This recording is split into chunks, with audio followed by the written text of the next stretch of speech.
Welcome back to our Monday morning quick tips. It's been a gorgeous May long weekend here on the Alaska Highway on the shores of the mighty Peace River. But now let's get refocused back on the business of things, and we'll do Progressive Plan Inc. quick tip number 10.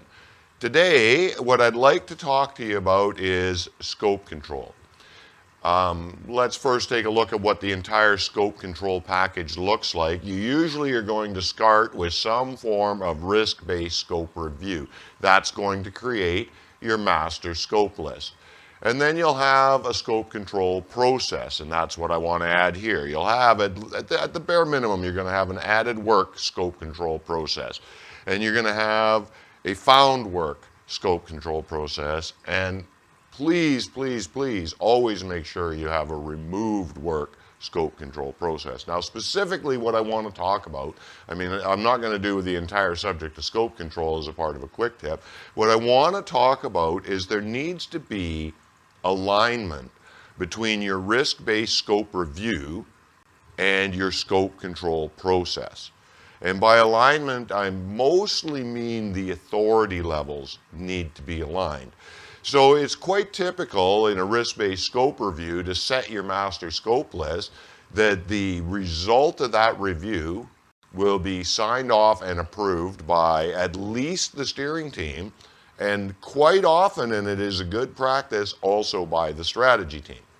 So this is where the alignment issue comes. Your scope control process, so it's the day after scope freeze. It's predictable as anything that there's added work showing up on the turnaround team's desk. What is the approval mechanism for that work there? Because it needs to reach a minimum of the same authority level as what created the master scope list in the first place. Otherwise, and I've seen this over and over again, I'm not making this up, people are clever. If you have an easier bar to cross on your scope control process than you do in your risk-based scope review, people will use your scope control process to circumvent your scope review process. You can see how that's going to happen, and you can see that's just a plain up straight thing that human beings will do when they realize there's a hole in there.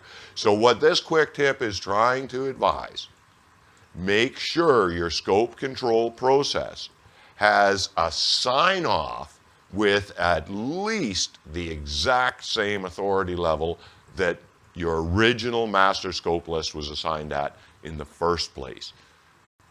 That's the only way that you're going to be able to use what's supposed to be your control process mechanism to actually control that scope. Otherwise, they're going to use your scope control to circumvent your risk-based scope review. Have a nice day. It's been a beautiful long weekend. See you next week.